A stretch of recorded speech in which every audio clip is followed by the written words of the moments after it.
Olá, gente. Boa noite a todos e todas. Eu sou Mônica Pinto, gerente de desenvolvimento institucional da Fundação Roberto Marinho, professora do Colégio Pedro II.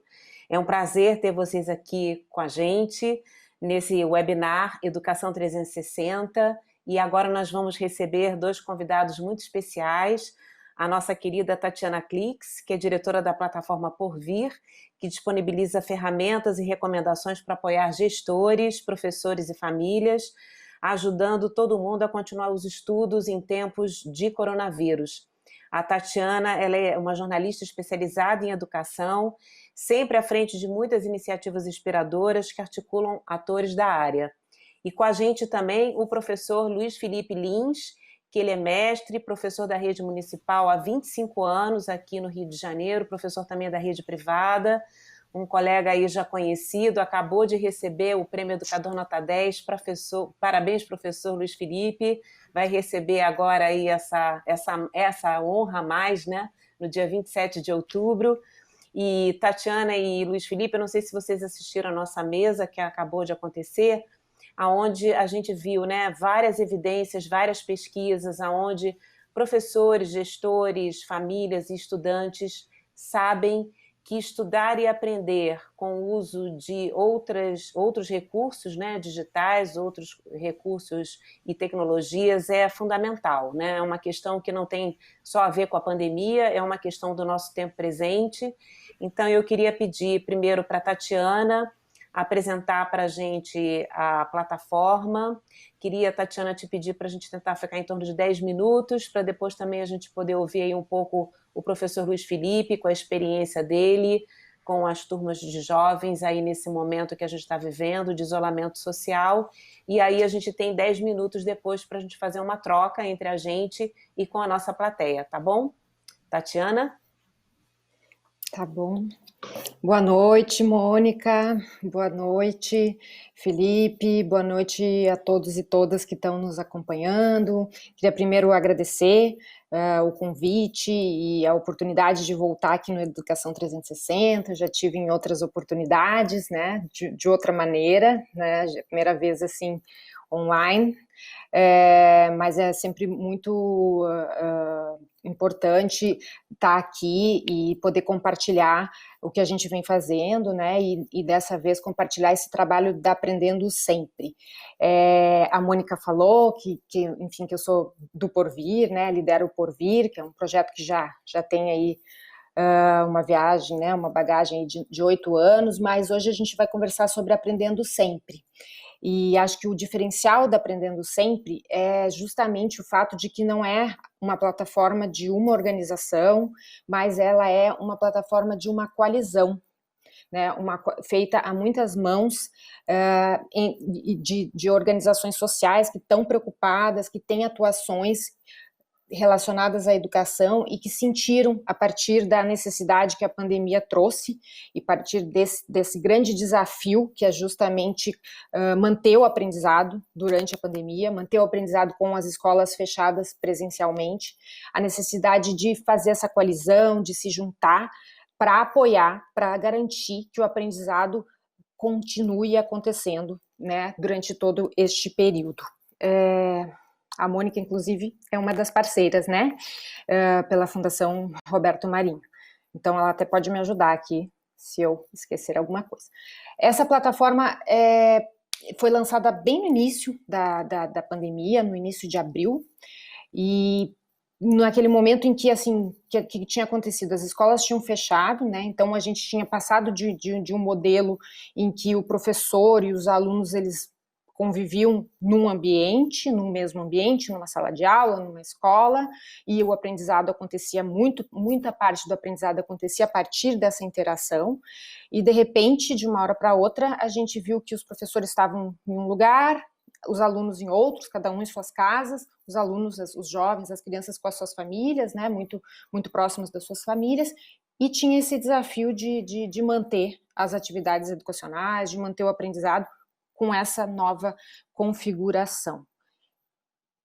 Dentro dessa nova configuração, os atores, né, as famílias, os professores, os gestores tiveram que se adaptar rapidamente, né, novos papéis, novas demandas, novas práticas, novas rotinas, e a gente, coisas inesperadas, né, que não faziam parte algumas sim, outras não faziam parte das rotinas. Então, por exemplo, as famílias de crianças de crianças menores tiveram que se envolver muito, né, nas atividades educacionais, muito mais do que elas provavelmente se envolviam antes, tiveram que entender que brincadeiras elas poderiam fazer, que conteúdos educacionais elas poderiam oferecer, que ajuda elas tinham que dar até para essas crianças acessarem as aulas e usarem as ferramentas tecnológicas que estavam sendo propostas pelos professores, pelas escolas, tiveram que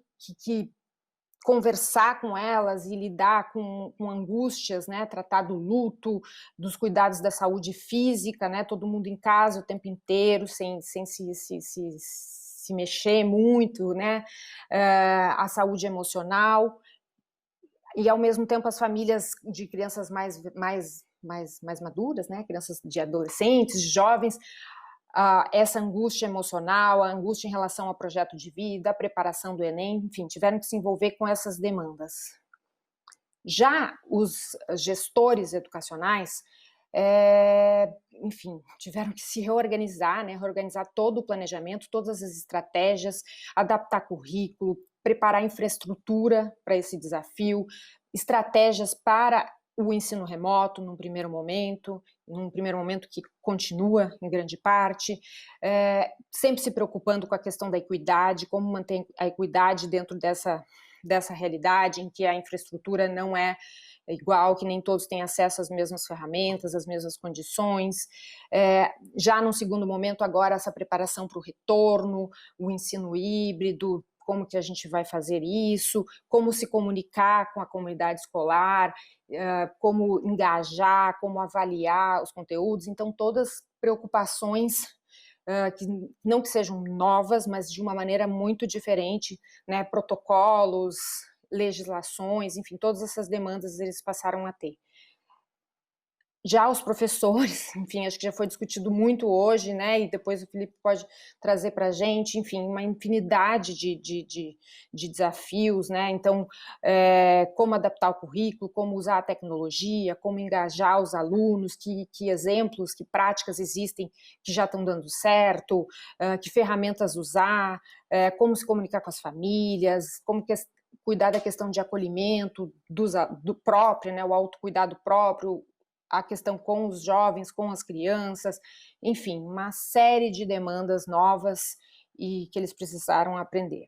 E ao mesmo tempo, a gente, desculpa, passei uma a mais, a gente percebia que já existia informação sobre isso e ao mesmo tempo muitos parceiros tentando produzindo novas informações, novas ferramentas, disponibilizando muita coisa gratuitamente para apoiar nesse momento, mas essas informações espalhadas e chegando de forma desigual e todo mundo difícil de entender o que é relevante, o que não é, o que funciona, o que não funciona.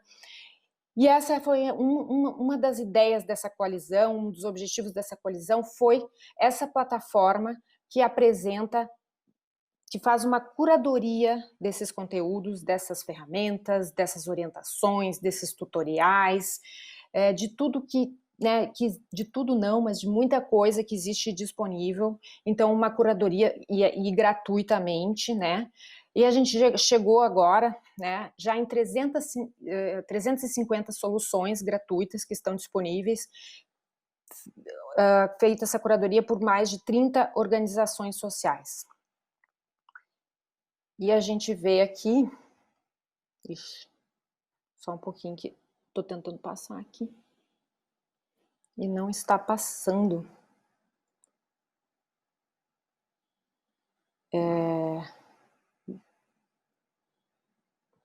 Agora foi, né? Agora foi demais até. Em primeiro lugar, então, a gente fez então uma ferramenta que seja fácil de usar, que tenha filtros, que oriente essa navegação, que classifique, então, de acordo com os públicos. Então, por exemplo, para as famílias, ferramentas para as famílias. Então, o Aprendizap, que é uma ferramenta que ajuda os jovens a estudarem pelo WhatsApp, que traz conteúdos, traz exercícios para eles estudarem pelo WhatsApp. as classes abertas da Fundação Roberto Marinho, que são aulas de reforço com professores da Fundação Roberto Marinho, também está lá. Para as crianças, então, um guia de brincadeiras para famílias com crianças do nascimento até os 6 anos, feito pela Fundação Maria Cecília Souto Vidigal, que também é integrante dessa coalizão. Então, tem desde ferramentas até orientações de como as famílias podem lidar. Eu só trouxe 3 exemplos, tem muitos outros lá disponíveis. Para os gestores, né? Para os gestores tem desde um canal de TV, né? São conteúdos educacionais que podem ser veiculados pela TV. A Mônica também pode falar mais, que é envolvida com esse projeto, né, que se chama Vamos Aprender, que as secretarias de educação, sejam elas estaduais, sejam elas municipais, podem usar esses conteúdos, podem veicular esses conteúdos nas TVs locais, né, e é uma maneira de você manter o aprendizado, de você trazer esses conteúdos para as crianças, para os jovens. Um guia elaborado pelo CIEB, que orienta para as estratégias de aprendizagem remota, desde a questão da infraestrutura, de como criar infraestrutura, até a questão de avaliação, de comunicação com as famílias, de comunicação com os próprios estudantes, com os professores, enfim, diferentes estratégias, né? Eles têm algumas estratégias que ajudam as secretarias a escolherem que caminhos seguir para promover essas estratégias. E mais recentemente, né, porque os desafios foram mudando ao longo da pandemia, mais recentemente, já para ajudar na preparação para o retorno, então estudos, como esse estudo do IED, que mostra como as redes estão se preparando, se planejando para a volta às aulas, trazendo referências para as redes, pensa, bom, como que o pessoal está pensando, como que a gente faz, então esses dados também estão disponíveis, entre outros, na plataforma. Por fim, para os professores, a gente tem uma série de ferramentas tecnológicas, de soluções tecnológicas, de conteúdos pedagógicos, de ferramentas de gestão de aprendizagem, que podem ser usados, como o Nova Escola Box, por exemplo, que é uma caixa de ideias para facilitar o dia a dia do professor, como os mapas de focos da BNCC, que orientam a escolher os conteúdos alinhados com a BNCC, que podem ser ensinados nesse período, e algumas orientações, né, como, por exemplo, reportagens do Porvir, que a gente indica, com orientações para os professores, né, esse momento precisa muito orientação, tem muitos desafios, então, como, por exemplo, essa reportagem sobre a importância da escuta, né, na volta às aulas, no acolhimento, e assim uma série de conteúdos que estão disponíveis lá, para ajudar esses educadores e educadoras que estão tendo esse enorme desafio de manter o aprendizado durante a pandemia. Mas a gente também identificou que só esses conteúdos, que é o forte da plataforma, não era suficiente, né? Existe uma demanda de troca, de conversa, que acho que é um pouco o que o evento está fazendo hoje, e de como que a gente conversa, como que a gente troca. Então, temos uma mentoria, alguns professores voluntários oferecem seu tempo para se conectar em reuniões rápidas, de 30 minutos, com outros educadores que querem tirar dúvidas, que querem discutir planejamento de aulas, que querem discutir questões também de equilíbrio emocional, de engajamento dos alunos, enfim, qualquer questão, e esses professores se oferecem para fazer essas trocas, é muito interessante, porque acaba que não é assim um professor ensinando o outro, é realmente uma troca, que é algo que a gente sabe que é muito importante, principalmente que cada um está na sua casa, que não tem a sala dos professores, né, para os professores conversarem, então os mentores e os mentorados, digamos assim, aprendem juntos, trocam juntos e depois continuam em contato para ir trocando essas experiências. Então, foi uma maneira também que essa coalizão pensou para oferecer esse apoio neste momento. E dentro dessa linha das questões de trocas, né, então também a gente viu a formação, né, tem pesquisas que mostram como os professores estão buscando formações específicas nesse momento, e a gente também fez uma curadoria de formações que eles podem fazer gratuitamente, que podem auxiliar, e de eventos, né, eventos que são organizados pelas parceiras da coalizão, ou mesmo outros eventos que são interessantes, que são gratuitos, eventos online, né, lives, webinários e tal, e a gente faz essa curadoria, essa programação, está disponível na plataforma para quem quiser ir acompanhando o que tem, né, que oportunidades existem. Mais recentemente, né, os principais desafios identificados pela coalizão são o engajamento e o combate à evasão. A gente tem uma perspectiva aí, tem dados de pesquisas que mostram que existe uma perspectiva de que muitos jovens, que muitos alunos pensam em desistir da escola, pensam em evadir, então, e mesmo os professores, às vezes, estão sentindo dificuldade em manter o engajamento neste período que as aulas estão suspensas, porque é um período muito longo, existem muitas dificuldades de infraestrutura e mesmo, né, de foco e tal. Então, a Coalizão lançou a campanha Aprendendo Juntos. Essa campanha já está acontecendo, é uma campanha para engajar, para incentivar professores, alunos e familiares a mostrarem-se engajados com o aprendizado, com a aprendizagem, com a escola. Os conteúdos dessa campanha estão disponíveis no site da Coalizão, e são livres, e são gratuitos, e é um convite que eu faço também para que todos se engajem nessa campanha e entrem nesse esforço que a gente está propondo para que todos continuemos aprendendo juntos e engajando os jovens nessas atividades. E, por fim, também nesse enorme desafio que é preparar o retorno, que todos estão discutindo nesse momento, a Coalizão também está oferecendo esses conteúdos e oferecendo algumas informações. Então, como, por exemplo, pesquisas. Tem uma série de pesquisas que foram preparadas, que estão sendo desenvolvidas, como, por exemplo, essa do Instituto Península, que fala do sentimento e percepção dos professores brasileiros, ou esse levantamento internacional de retomada das aulas presenciais. Essas pesquisas trazem dados sobre os diferentes atores, os diferentes desafios que podem contribuir com a tomada de decisão, com os planejamentos feitos pelas redes, pelas escolas, pelos próprios professores. Esses conteúdos também estão disponíveis na plataforma e também estão gratuitos para consulta. E saindo do forno, recentemente também já foi lançado uma plataforma de apoio à aprendizado, que traz uma série de soluções, de ferramentas, que vão desde de atividades para o fortalecimento socioemocional dos atores envolvidos, para fazer as escolhas, as priorizações do currículo, que a gente sabe que é um desafio, muitas vezes, uma vez que nem tudo foi possível ser feito remotamente, e que cada aluno, cada rede, cada turma conseguiu evoluir de uma maneira. Então, como que a gente faz a priorização desse currículo, atividades para verificar o desempenho dos estudantes e orientações pedagógicas, um guia para elaboração de instrumentos de avaliação, enfim, uma ferramenta muito completa e que se propõe a realizar esse apoio às redes, e também temos o link lá disponível na Aprendendo Sempre. A ideia aqui, Mônica, foi trazer um pouco do panorama de tudo que a Coalizão tem oferecido na Aprendendo Sempre, e mostrar a importância de a gente continuar agindo coletivamente. Então também um convite para todos se engajarem, seja consultando esses conteúdos, seja sugerindo novos conteúdos ou novas ações novas, seja interagindo com as mentorias e com esses dados dessas pesquisas, enfim, fica realmente um convite para que a gente continue se engajando nesse desafio, nessa tarefa de manter o aprendizado, que é tão importante nesse momento. Obrigada. Diz para a gente de novo aí o endereço certinho da plataforma, para ficar claro para todo mundo. Então, é aprendendosempre.org. Obrigada, Tati.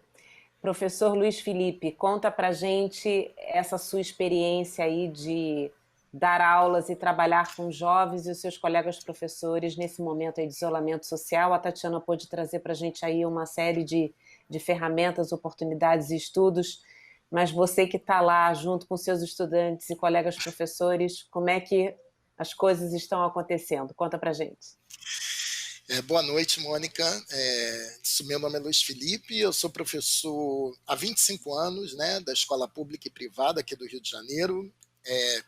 Tenho 42 anos de escola pública, 17 como estudante e 25 como professor. Em março, quando a gente encontrou esse momento que a gente viu que ia ser um momento complicado da pandemia, A escola privada que eu trabalho, né, já vinha trabalhando com a gente o ensino remoto, né? A gente já tinha salas de aula virtuais e eu já tinha implementado isso na escola pública, né? Eu já tinha outros meios de comunicação com essa garotada. Mas a escola parou, nós ficamos 15 dias para pensar como é que a gente ia fazer. E aí surge um mundo, porque mesmo você tendo acesso, você começa a perceber que assim, a minha internet não é boa, eu preciso de um upload maior, porque aí nada funcionava, preciso aumentar minha internet, preciso de uma câmera, eu preciso de uma boa resolução, né, de câmera, eu preciso de um outro computador, um computador melhor. E a primeira semana que eu fui dar aula online foi um desastre, deu vontade de chorar. Eu acho que eu e a câmera parecia que uma hora a gente ia se desentender de forma muito radical, porque eu queria destruí-la, porque nada desfocava. E aí as crianças, por elas já estarem no mundo mais tecnológico, eles começavam a me acalmar, né? Professor, o senhor baixou um programa que melhora a resolução da câmera? O programa da câmera? Eu falei, não. Então baixa, professor, baixa, vamos mexer, vamos melhorar a resolução, vamos jogar uma luz para melhorar esse foco. Eles foram me auxiliando. E isso foi fundamental. Então, assim, eu aprendi muito com eles, essa parte tecnológica, e assim, você comentou o prêmio do Educador Nota 10, eu sou professor há 25 anos no chão da escola, com turmas de 6º ao 9º ano, de onde eu não vou sair, eu quero trabalhar no chão da escola até o final da minha carreira, mas um professor que trabalha com projetos, hoje eu acredito que o trabalho com projetos, ele tem muito mais significado para as crianças. Então, eu acabei escrevendo um dos projetos que eu trabalhei, né, no prêmio. Foi uma oportunidade até da pandemia de eu conseguir arrumar tudo e enviar esse projeto. Mas, assim, como é que eu vou trabalhar com essa garotada no meio de uma pandemia, mas uma garotada que está acostumada a trabalhar com projetos? Eu vou dizer que hoje na escola pública eu atendo virtualmente em termos de mais ou menos de 30% dos meus alunos. Mas quando eu passo trabalho, porque a gente tem salas de aulas virtuais, eu recebo 60% de trabalhos das crianças. Então, nem todos conseguem assistir aula naquele momento, mas eles conseguem, em algum momento, ter acesso à internet para baixar o material que eu forneço, né? Então, isso é interessante. E pensando nessa discussão hoje que nós íamos fazer aqui, eu pensei em mostrar alguns trabalhos que estão sendo produzidos pelas crianças, né? Em passar um vídeo falando um pouquinho dos trabalhos que a gente tem produzido nessa pandemia. Eu sei que eu não vou atender a todos, a gente vai ter um monte de questionamento sobre exclusão, como a Lúcia falou, né, no grupo anterior, né, na discussão na mesa, mas eu acredito que eu tenho que trabalhar com esses que estão tendo acesso, e a minha sala de aula nunca foi fácil, eu nunca tive alunos em tempos iguais, até porque o ser humano não é uma máquina, ele não estão todos no mesmo tempo.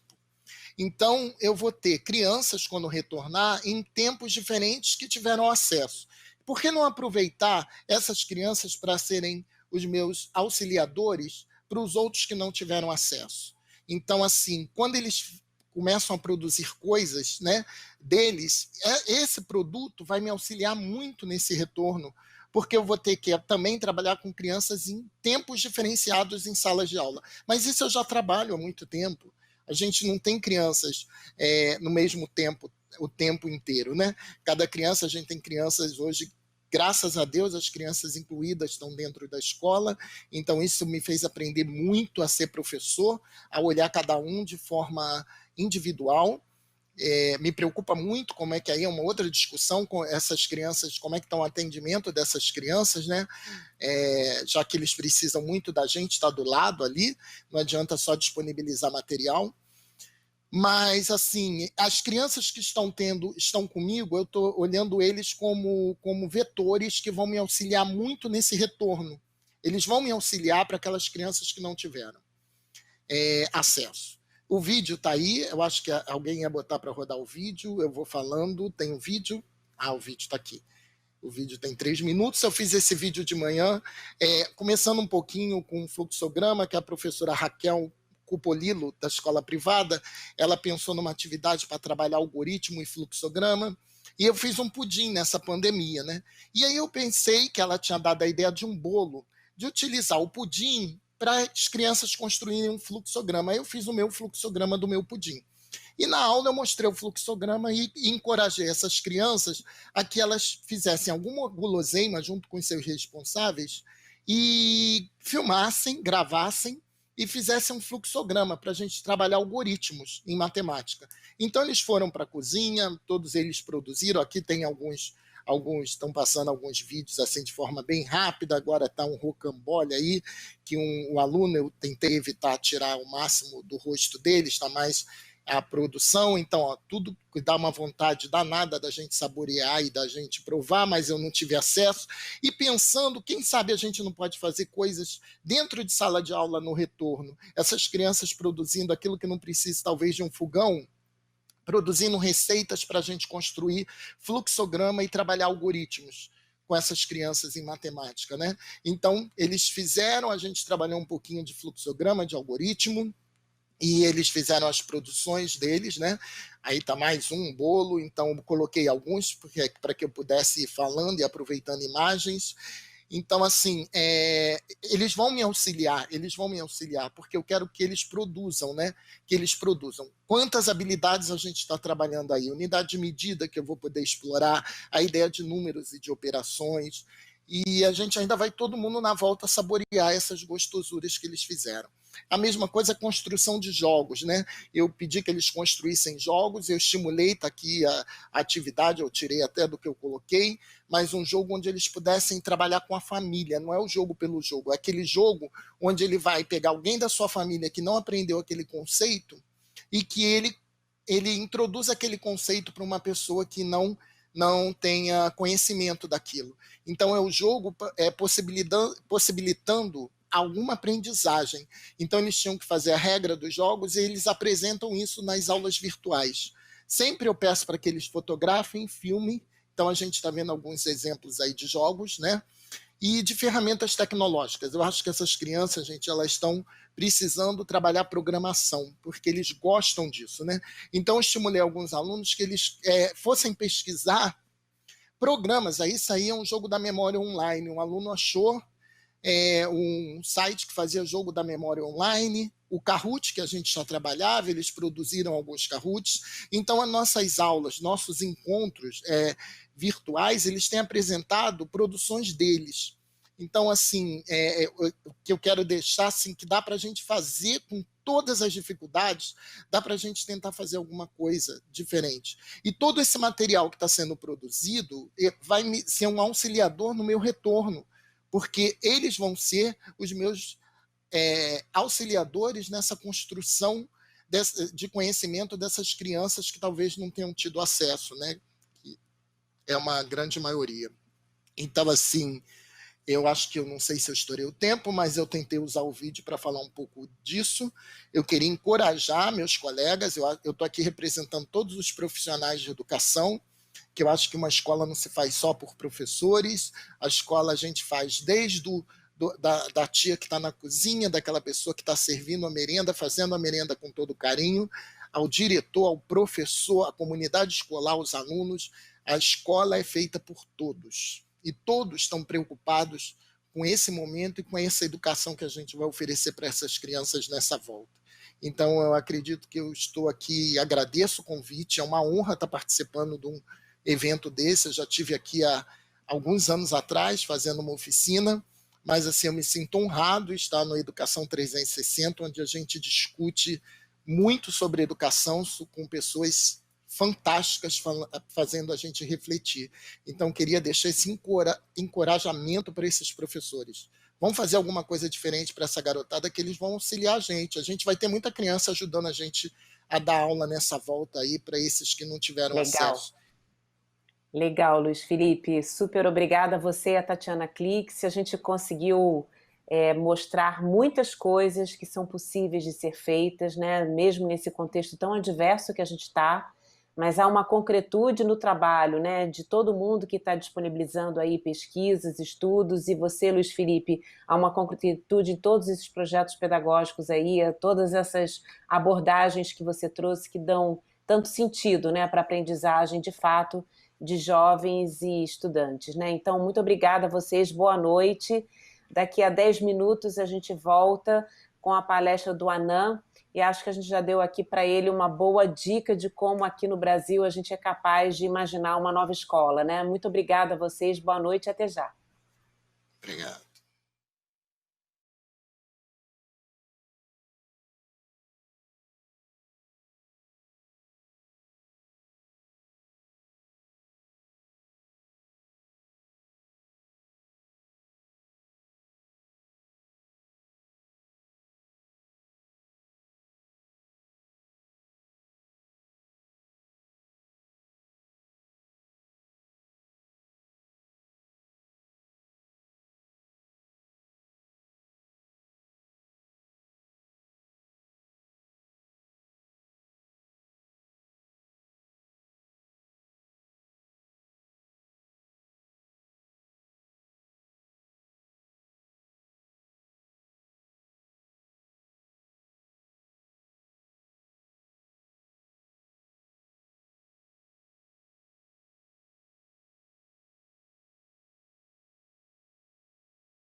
Olá, boa noite a todos e todas. Eu sou Mônica Pinto, gerente de desenvolvimento institucional da Fundação Roberto Marinho e professora do Colégio Pedro II.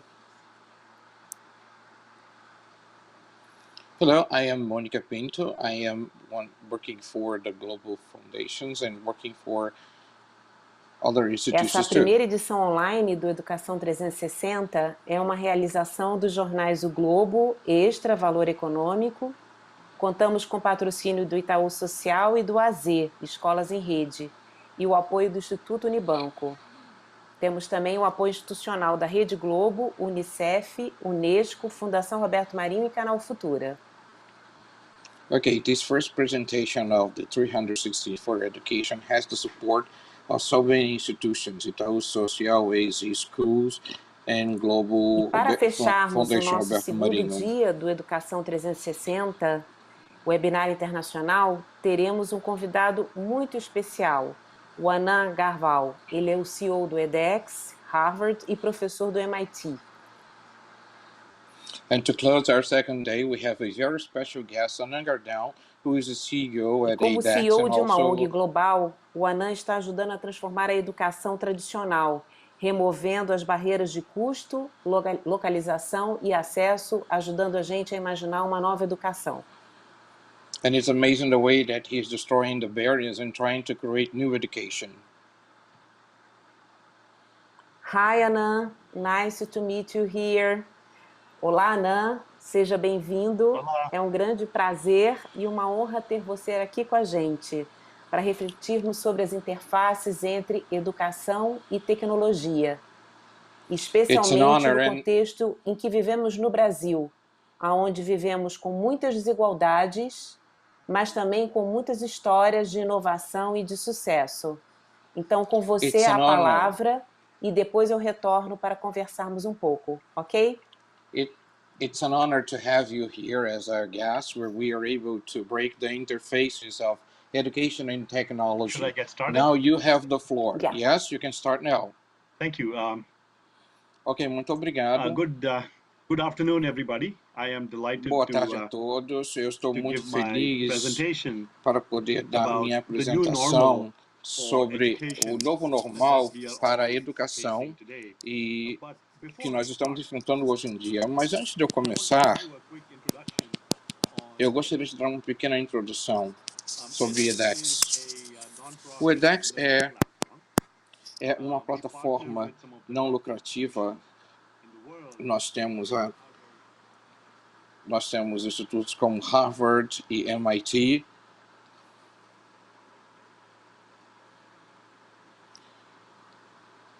O som do palestrante está muito baixo, não estou conseguindo ouvir. the edX platform from every single country. E nós temos aqui essa plataforma em todos os países do mundo. Então, assim, os alunos vêm para a plataforma e eles fazem esse curso. Eles também podem ganhar credenciais, certificações e também podem conseguir degrees, uma vez que nós, quando nós fomos fundados, por volta de 8 anos atrás, nós já emitimos 8 milhões de certificações. Essa é só uma ideia rápida do que edX é. É uma plataforma digital de aprendizagem e nós temos a possibilidade de aprender com as melhores universidades do mundo, como o MIT, ou como Harvard, ou como outras, e muitas outras plataformas e instituições no mundo. Nós temos uma grande visão, nós temos mais do que 1 milhão de estudantes, e temos alguns no Brasil, e depois desse um ano passado, no número de usuários nessa plataforma no Brasil cresceu por volta de 200%. E talvez você esteja se perguntando quais são os cursos mais populares no Brasil no edX. Eles estão pensando, bom, o curso número 1 seria o curso de computação da ciência e ensinado pela instituição de Harvard. E você tem que fazer o TOEFL exam, que é um exame bem popular. Você tem que fazer um exame de dados, ciências, e também temos outros cursos que são muito populares com estudantes brasileiros.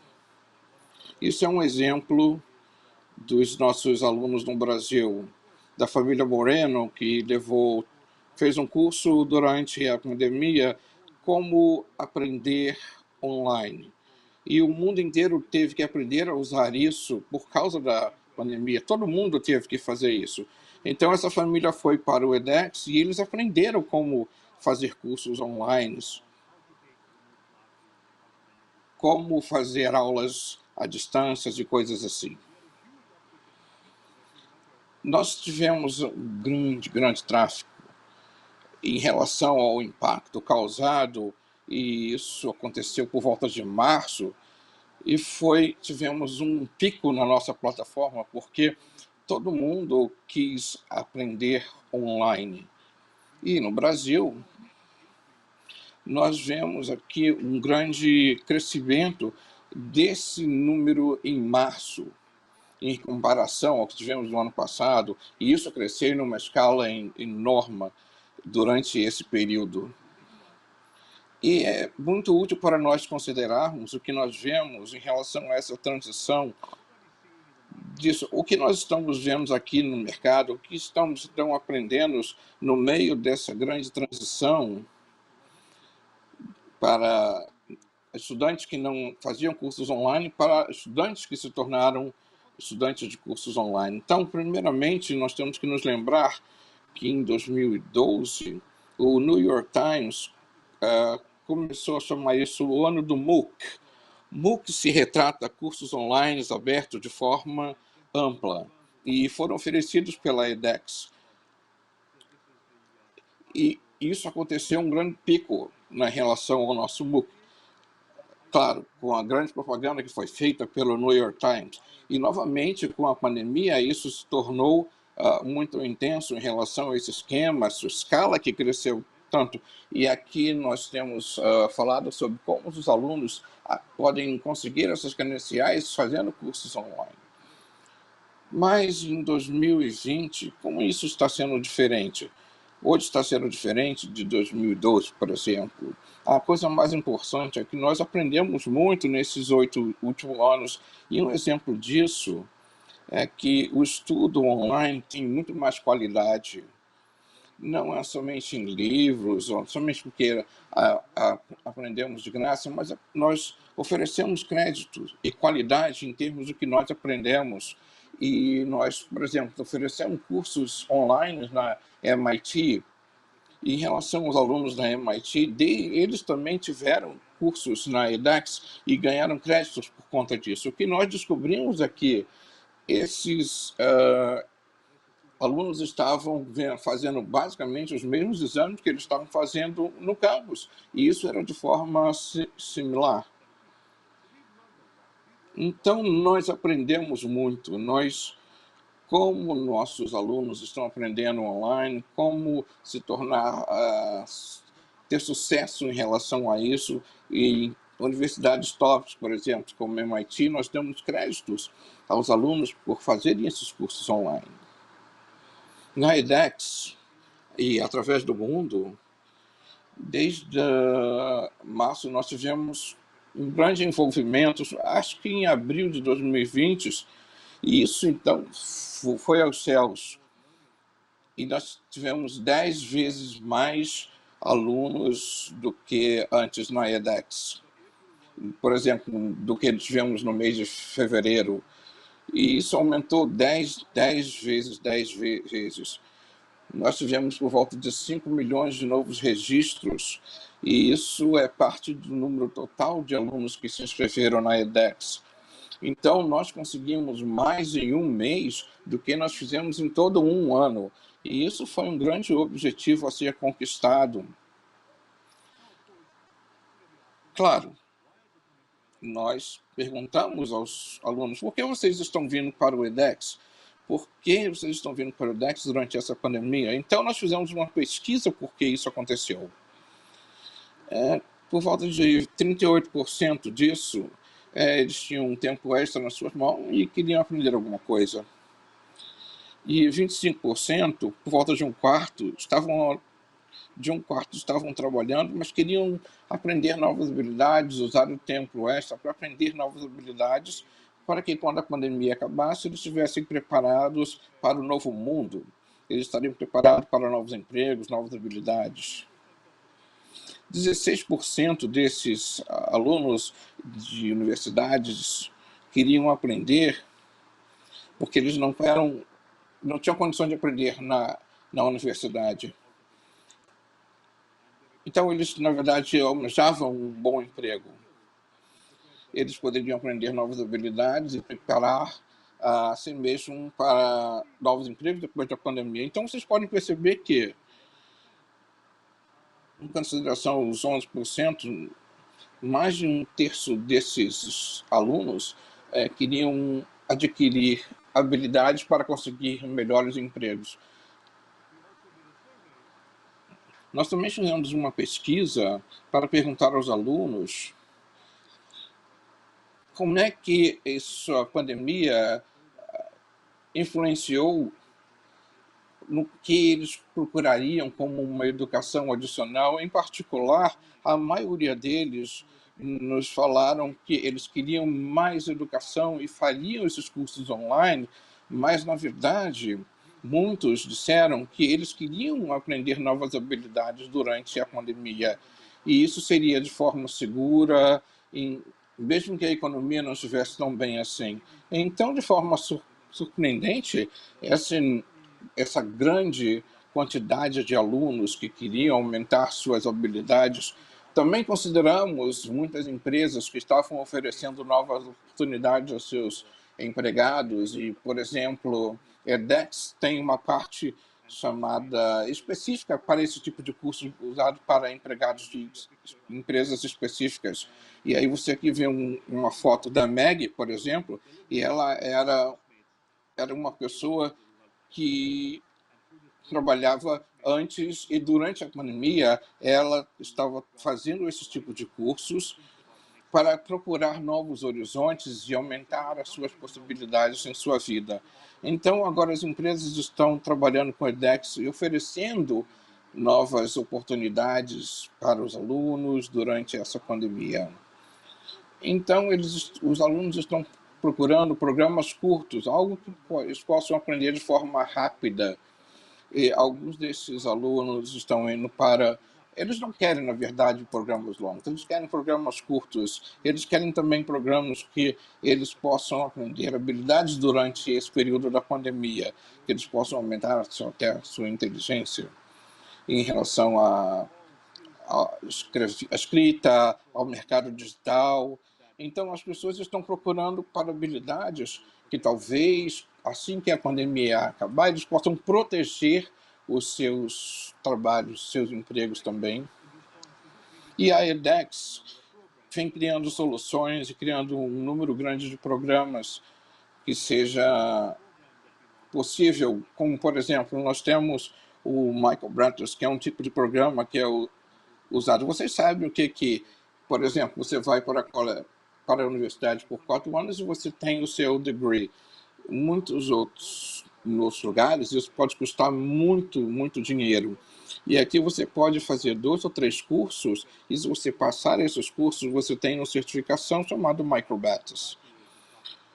E nós temos Microbachelors como uma introdução para, por exemplo, ciência da computação na Universidade de Nova York, e nós temos isso também em relação à escrita, você temos isso em relação à inteligência artificial,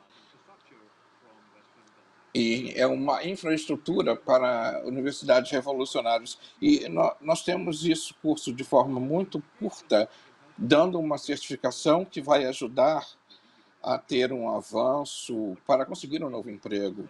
Mas você também pode conseguir esse tipo de certificação e você consegue um tipo de crédito, e você tem crédito para uma universidade, por exemplo, uma universidade em New Jersey, você pode usar esse crédito para começar esse outro curso, talvez fazendo uma transcrição, variação na universidade, e dessa forma, então, conseguir uma graduação na universidade. Ou você pode conseguir essa certificação para conseguir esse graduação em outros lugares. Nós acreditamos que isso vai ser uma grande parte para o futuro da educação. os alunos vão aprender, não vão ficar parados, eles vão avançar. Então, nós temos então os MicroMasters, que é um tipo de graduação para aqueles que já têm o mestrado, chamado MicroMasters.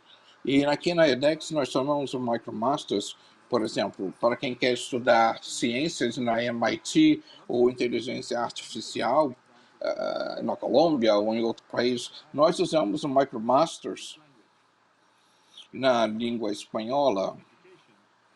Nós temos em educação, em Galileu, na Guatemala, por exemplo.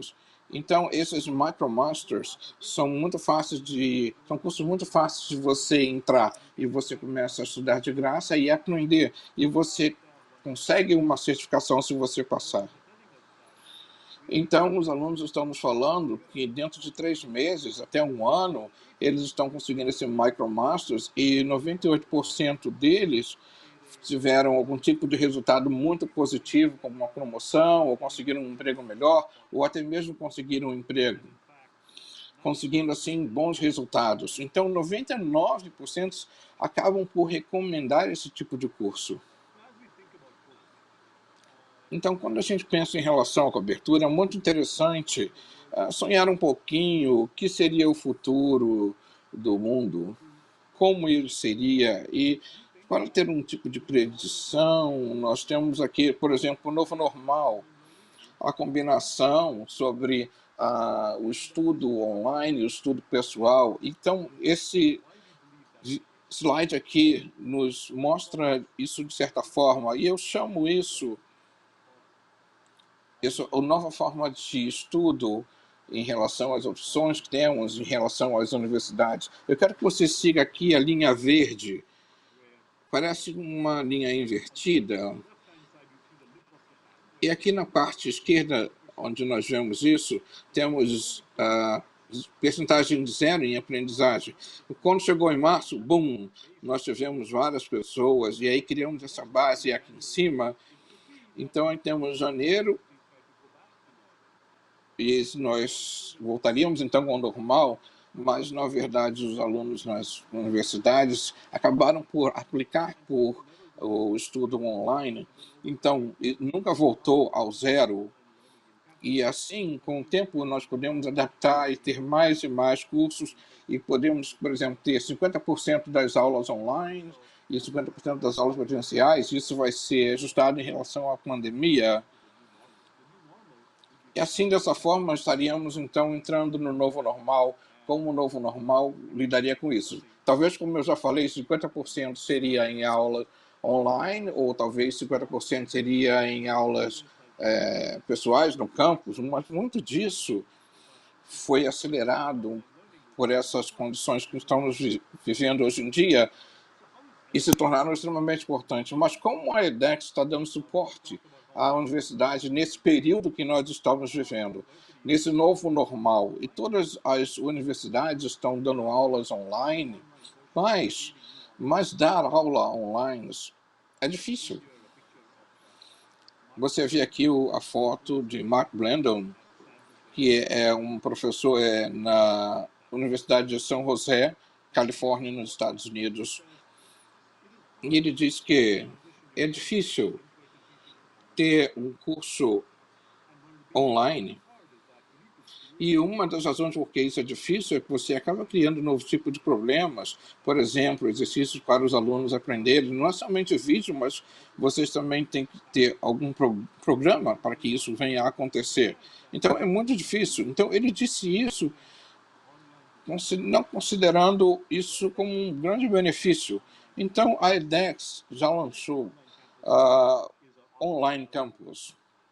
E isso está ajudando as universidades. Então, se você é uma universidade no mundo, e você pode, então, entrar em contato conosco, e nós vamos mostrar a você como, de forma digital, você pode adotar programas que podem ajudar você com esses programas online. E como isso funciona? Nós temos, por exemplo, cursos oferecidos na edX. Isso aqui é um dos exemplos que vocês conseguem ver na Universidade de São José, na Califórnia. E nós temos aqui esses cursos online da edX, por exemplo. Nós temos um programa, é o programa da MIT, que foi pensado e criado pela própria MIT, mas a Universidade de São José adotou esse tipo de programa, e Mark Brander, esse instrutor na universidade, e incentivou os alunos a fazer esse tipo de curso, e na verdade isso estava ajudando aos alunos, dando suporte. Mas o curso foi criado pela edX, e a edX providenciou todo o suporte necessário, e os alunos estavam aprendendo com o edX, mas também a edX também estava aprendendo com os alunos. E aqui criamos um triângulo onde todos juntos criaram um sistema de igualdade na aprendizagem. E qualquer um deles agora pode usar os contentos da edX on campus, que os ajuda a aprender, e os materiais digitais na edX têm sido muito úteis para esses alunos. E considerando o que o Michael Brand said earlier, foi considerado difícil para criar materiais para o estudo online, na verdade acabou não sendo assim, devido ao processo criado pela edX. E dessa forma os alunos tiveram progresso. E o edX Online Campus é um curso gratuito a todo mundo.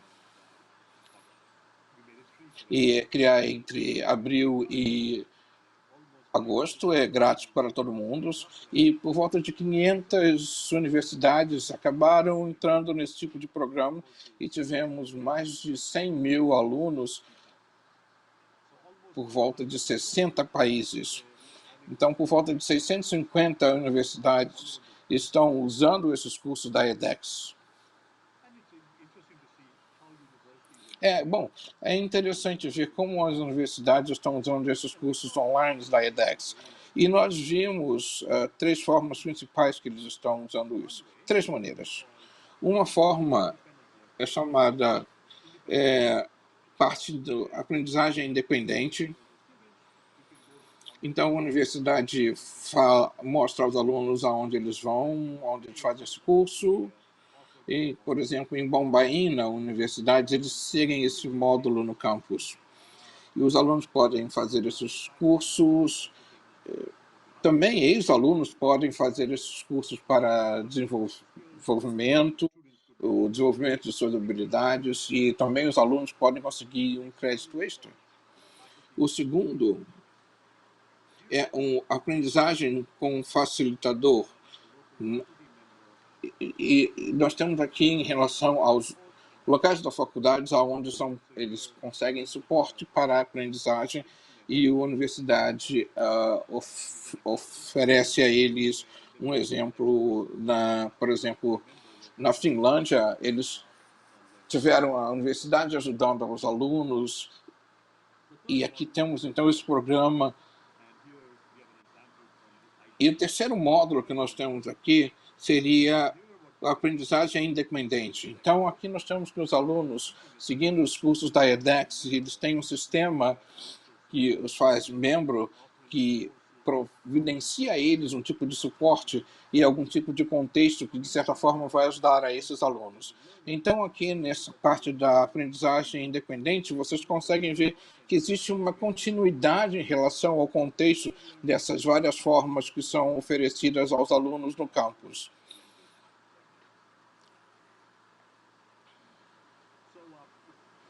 Então,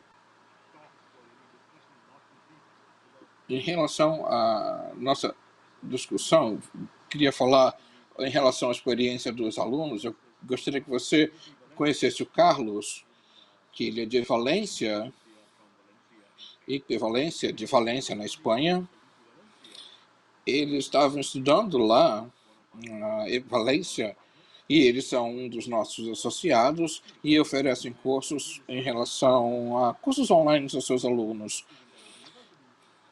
E mesmo ele sendo um aluno nessa universidade, ele queria incluir algo a mais na sua aprendizagem. Então, ele decidiu fazer um curso em relação à inteligência artificial na edX. Agora que ele está se formando em Valência, Ele também tem uma certificação da IBM em relação a essa inteligência artificial. Essa é uma das formas que nós podemos mostrar como os alunos acabam se beneficiando em relação aos cursos online, se eles tomarem, fizerem cursos digitais, mesmo à distância. Bom, isso aqui é o nosso novo normal, como eu já disse antes, e todas as universidades estão movendo em relação a isso, mas a parte é que eles estão se preparando para isso, para esse novo normal. E uma das coisas que nós estamos construindo em preparação em relação a esse novo normal, e uma das primeiras coisas é em relação à capacidade de construção dos cursos online. É difícil criar cursos online. E a edX tem trabalhado com instituições ao redor do mundo para ajudar essas universidades, essas faculdades, como dar aula online, dando instruções em relação aos cursos, em relação às capacidades. Nós estamos fazendo isso por já algum certo tempo. A segunda parte seria a credencial modular. E nós temos, então, a cobertura. Eles querem aprender, eles querem credenciais pelo que eles aprenderam. Em relação a esse credencial modular, nós temos as Macrobastions e usando isso também. A terceira seria essa aprendizagem misturada. Eles estão aqui sendo capazes de combinar em relação e demonstrar as maneiras que eles estão usando para usar essa aprendizagem. Nós temos também aqui a aprendizagem de vida longa. Uma vez que você aprende, você continua a aprender. E isso não acontece somente na universidade, mas por exemplo, 89% das pessoas que vão no MicroMasters, que estão procurando por algum emprego, alguma promoção, eles acabam passando por esse tipo de processo em relação às aprendizagem. Nós temos aqui as credenciais, você está trabalhando, estudando para poder ter essa graduação, esse MicroMaster. É como se fosse um tijolo, você tem essa credencial, e aí você acaba ganhando uma certificação. Então você tem crédito, e aí você aprende isso, é um novo tijolo que você vai adicionar. Então você vai construindo um em cima do outro. Então isso é um novo módulo de educação que é extremamente importante. Isso acaba criando networks. E mesmo alunos que fazem cursos em outras universidades acabam conseguindo crédito nos cursos que eles fazem em relação ao MicroBachelors. E você também ganha esse crédito na universidade onde você está estudando. Você acaba criando um network de créditos que permite, então, a confiança em relação às suas credenciais online. Dessa forma, nós estamos criando uma network, podemos aprender, por exemplo, de Galileu ou Cordova, ou então universidades em Colômbia, ou Javeriana e outros, e nós podemos aprender esses credenciais e você acaba criando crédito no seu histórico da universidade, na sua graduação. Eu acho que esse módulo de graduação é muito, muito importante. Dessa forma, eu gostaria de dar ênfase que o novo normal é uma coisa boa. Nós temos agora um momento, isso é uma coisa muito boa. Nós devemos abraçá-lo, não brigar com ele. Esse é o momento de transformação da educação. Se você é um aluno, se você está trabalhando, se você é um membro de uma faculdade, ou se você está na universidade, vamos abraçar essa transformação na educação e fazer com que isso aconteça. Esse é o momento para fazer isso acontecer. Muito obrigado. Muito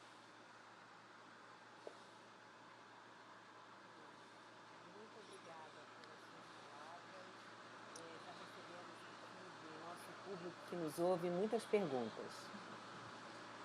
Thanks a lot, Anna, for your speech. We have a lot of questions from the audience. A primeira delas, Ana, diz respeito à duração dos cursos. Eu acho que você poderia falar tanto dos MOOCs quanto dos cursos que vocês estão oferecendo agora no contexto da pandemia. The first one is about the duration of the courses. You could speak a little bit about the duration of the MOOCs and the courses that you're having during the pandemic.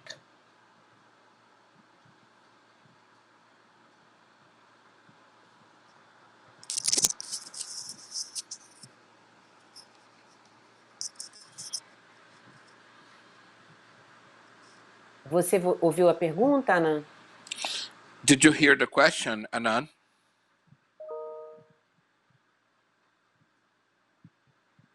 Did you hear the question? No, if someone could translate the question for me to English. I did not hear the question. Okay, do you hear now? The question was about the duration of the courses of the MOOC. If you could speak a little bit about the duration of the courses of the MOOCs, even the courses during the pandemic. Yes. Sim. MOOCs, thank you. Thank you for the question. Obrigado pela pergunta. MOOCs have promoted Os modular MOOCs, learning, where we need to learn eles in estão small chunks. promovendo em On a campus, grupos pequenos. Por exemplo, no campus, sometimes on campus, a course on campus might be 4 months, 5 months. por volta de 5 But meses, in um MOOCs, curso no what we do MOOC is on we divide campus. it into smaller Mas o que nós chunks. estamos And so fazendo on é edX, for example, dividi-lo em a partes course might pequenas. take Por you exemplo, only na 3 weeks edX, or 4 um curso weeks. pode And sometimes the courses might levar take de 6 2 to a 8 3 weeks. semanas, But each course talvez is fairly 6 small. semanas, mas And esses in a cursos são muito microbachelor, pequenos. usually you have E about os 3 courses, microbachelors, and each você course tem can be 3 completed in cursos about e 4 to cada 6 curso weeks. pode ser And when you completado complete de 3 4 a 6 courses, you semanas. can earn a E quando você microbachelor. completa That's 3 just one cursos, example. você então recebe o certificado de microbats. Uhum. Anã, você fez um outro comentário sobre a dificuldade de preparar e dar aulas à distância. I'm not able to Eu hear gostaria you. que você falasse um pouquinho mais para a gente sobre como preparar professores para dar aulas à distância. Oh, I wish you could speak a little bit more about how we could actually prepare the teachers for online distant courses. Sure. Claro, I can definitely talk about how we can prepare eu posso teachers falar como nós podemos for online preparar os courses, professores para whether cursos online.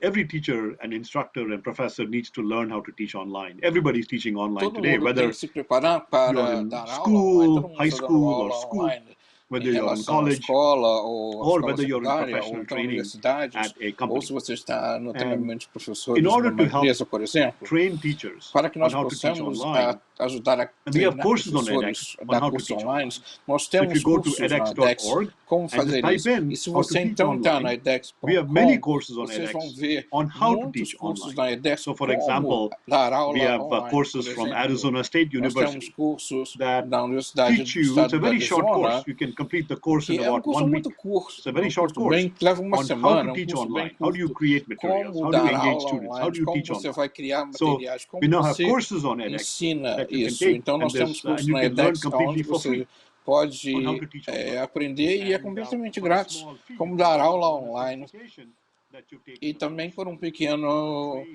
in how to teach online. preço você pode conseguir uma certificação de como dar aula online. Eu posso dar alguns exemplos. São coisas que você aprende quando você dá aula online.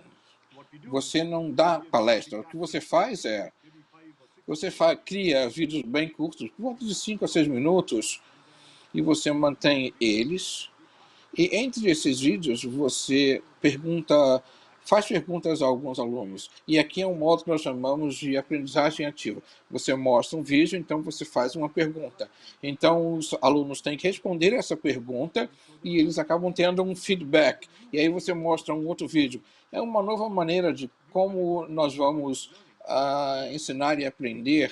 E quando você faz esses cursos online, de como dar aula online, eles vão te ensinar esses mecanismos, como fazer isso. Por exemplo, a edX também tem um programa de certificado para as melhores práticas, como dar aula online, como fazer educação misturada, fazer bons vídeos, todos esses tipos de cursos estão disponíveis.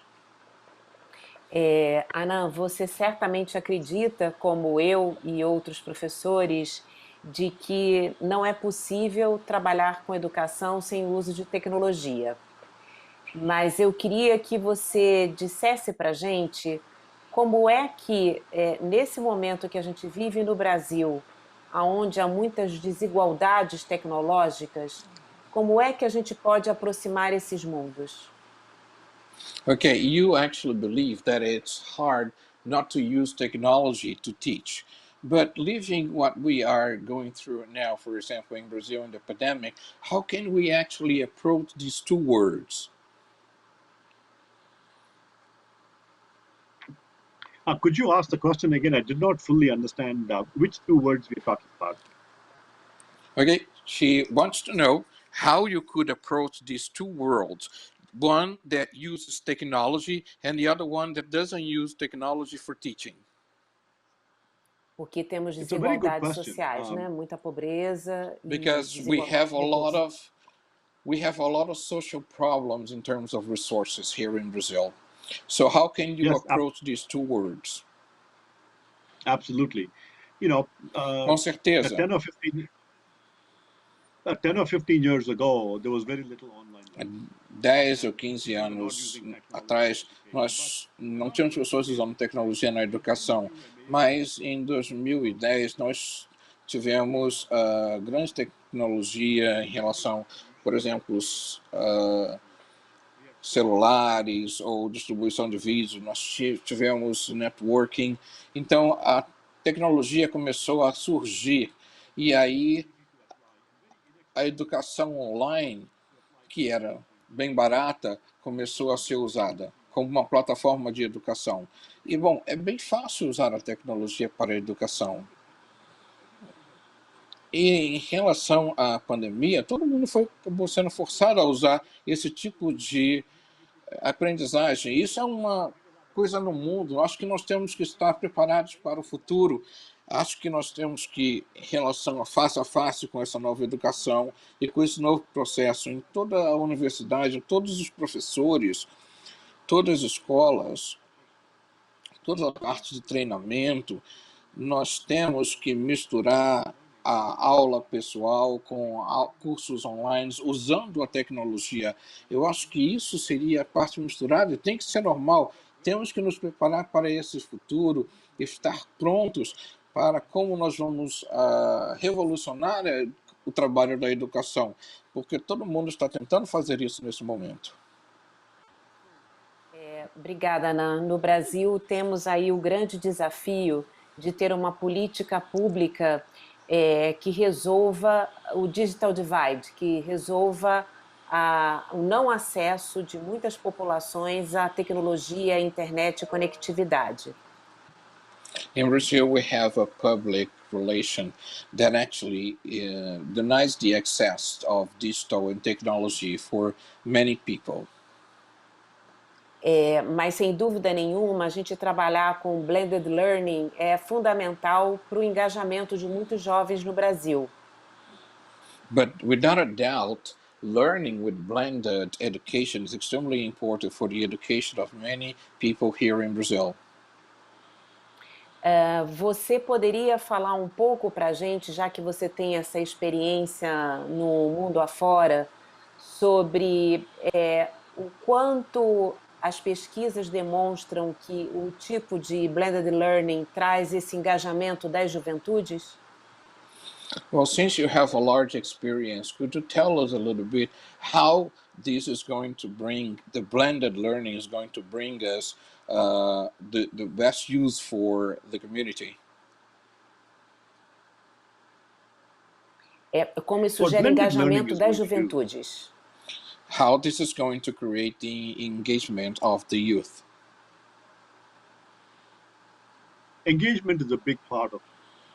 Whether you teach online or whether you teach in Bom, person. se você está dando aula pessoal ou online, eu acho que o engajamento é extremamente importante. Em uma aula tradicional, nós temos o professor e nós teríamos, por exemplo, 100 alunos numa sala de aula, não havia nenhum tipo de engajamento assim. Na verdade, meu colega na MIT, uma vez que você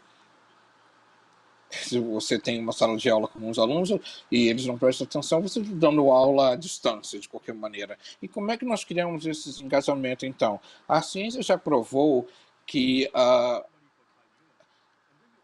educação interativa aumenta esse tipo de engajamento. Nós temos o método socrático, e isso cria um engajamento em relação ao que eles estão aprendendo, em relação à parte interativa. Isso é a forma que nós usamos no edX em relação a essa educação ativa. Dessa forma, aumentamos o engajamento. Com essa educação misturada, isso acontece ainda mais, porque você tem a parte pessoal e a parte online que estão lado a lado, e isso acaba criando uma aprendizagem mais ativa, e também criamos pequenos grupos com os alunos que vão interagir, criando uma comunidade, e esse tipo acaba se interagindo um com os outros, e é muito bom para o engajamento. Então, dessa forma, eu acredito que essa aprendizagem misturada é a melhor forma, é muito melhor do que a parte pessoal ou então o campus. Anand, mais duas perguntas aqui para você. We have two more questions. Yes. Vocês têm cursos de pedagogia e de especialização em educação no edX? Do you have courses for pedagogy and education at edX? Yes, we do have courses on. Nós temos cursos. Esses cursos são ofertados em língua portuguesa e vocês têm parceiros no Brasil? Are these courses offered in Portuguese language, and do you have partners in Brazil? So first of all, we have Primeiro many de courses. tudo, nós temos muitos cursos.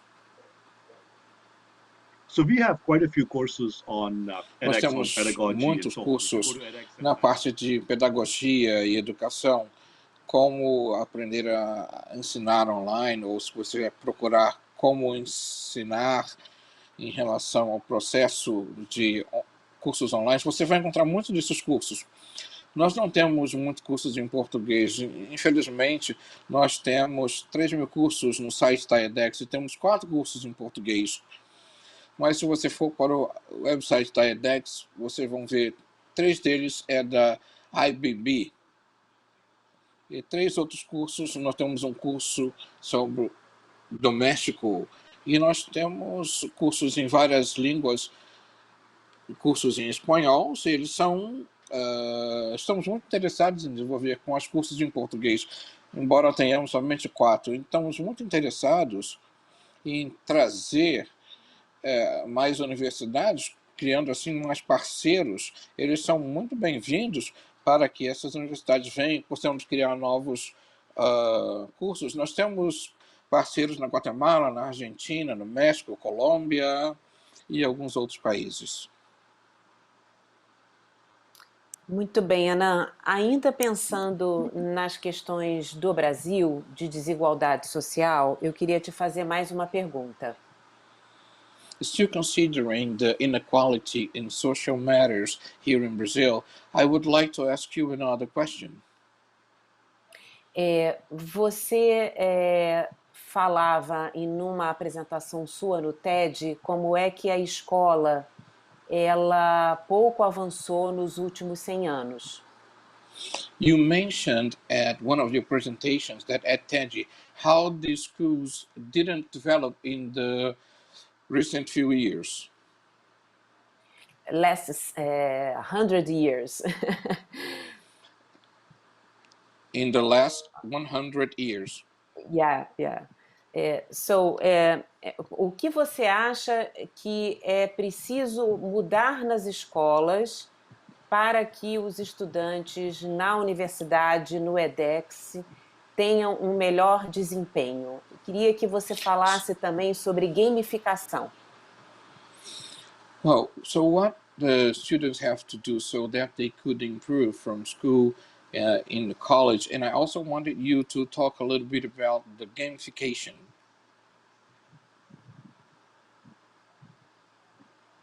You know, I've commonly stated in my talks that our Isso é parte dos meus comentários normais. Em relação aos sistemas das escolas ou universidades, eles não avançaram muito nos últimos 100 anos. Eu gosto de brincar que a última grande invenção foi o livro. Em relação... Isso foi por volta dos séculos 600, mas não tem grandes inovações na educação e em relação à aprendizagem, em relação à gamificação, ao uso da gamificação, em relação ao networking, em relação à aprendizagem ativa. Isso pode ser bem engajativo, é uma grande mudança. E, bom, educação é um direito da humanidade e você tem que ter acesso a isso a um baixo custo. E a edX só tem 8 anos e nós já damos aula 35 milhões de alunos em vários países do mundo. Nós temos mais de 1 milhão de alunos somente do Brasil. Nós temos a possibilidade de dar aula a mais alunos com mais e alta qualidade, criando acesso para alunos que venham a desenvolver a educação. Bom, claro, a educação e a tecnologia é importante. Bom, vamos lembrar da invenção do smartphone. Esse iPhone aqui, isso é da minha filha, a propósito. Esses aparelhos aqui nos mostram como nós avançamos em relação à tecnologia e eles somente têm 13 anos. Em 30 anos, tudo mudou muito. Tudo em relação aos Androids, em relação à forma digital. E nós temos que fazer a mesma coisa com a educação, avançar de forma rápida com a tecnologia. E a gamificação é uma parte. A gamificação é uma tecnologia que acaba engajando os alunos. E uma grande parte dessa gamificação é como, por exemplo, você acaba jogando um videogame, e se você, por exemplo, vai fazer uma cesta, e aí você vê de forma na hora que você fez aquela cesta. Então é interessante porque os vídeos nos trazem um feedback instantâneo. Então, um aluno, quando faz o seu exercício, ele não tem esse feedback instantâneo. E com a gamificação nós temos isso, esse feedback instantâneo. Eu quero que você vá e cheque alguns cursos na edX e você vai responder, por exemplo, uma pergunta, e você tem um feedback instantâneo e você vai receber um cheque verde se você acertar isso. E assim que você receber esse cheque verde, eles ficam tão felizes como se tivessem ganhado um jogo no videogame. E isso é uma grande forma de gamificação que nós podemos fazer com o processo de aprendizagem online. Isso é por isso que esses cursos online são tão engajadores. E isso vai acontecer para o futuro. Anand, muito obrigada. Agradeço em nome aqui de todos os meus colegas de trabalho, em nome de todo o público brasileiro que está te assistindo essa noite. Anand, thank you very much on behalf of my co-workers and all the Brazilian audience. Thank you very much. Okay. Oh, thank you, Monica and colleagues. It was a real pleasure for me. Obrigado, Mônica e os colegas. Eu espero que vocês tenham gostado do assunto. Muito obrigado. Esperamos encontrá-lo em outras oportunidades para debater aqui a educação no Brasil. We hope to see you in other opportunities to talk about education here in Brazil. I hope so too. Thank you very much. Eu espero sim também. Muito obrigado. Então, eu queria agora falar com o nosso público. Estamos terminando o nosso segundo dia do Educação 360, o webinar internacional. Convido a todos vocês a estarem com a gente aqui amanhã. Nós teremos temas muito importantes que foram trazidos hoje no nosso debate sobre solidariedade, visão de futuro, construção de um novo amanhã. ouvindo pessoas especiais como Bernardo Toro, teremos também o ministro do Supremo Tribunal Federal, Luiz Roberto Barroso, teremos filósofos com a gente, como Renato Giannini, a Viviane Mosé, o Ailton Krenak e o neurocientista Siddhartha Ribeiro. Então, venham estar com a gente amanhã, a partir das 16 horas, e desejo a todos vocês uma boa noite, um bom descanso. Até já.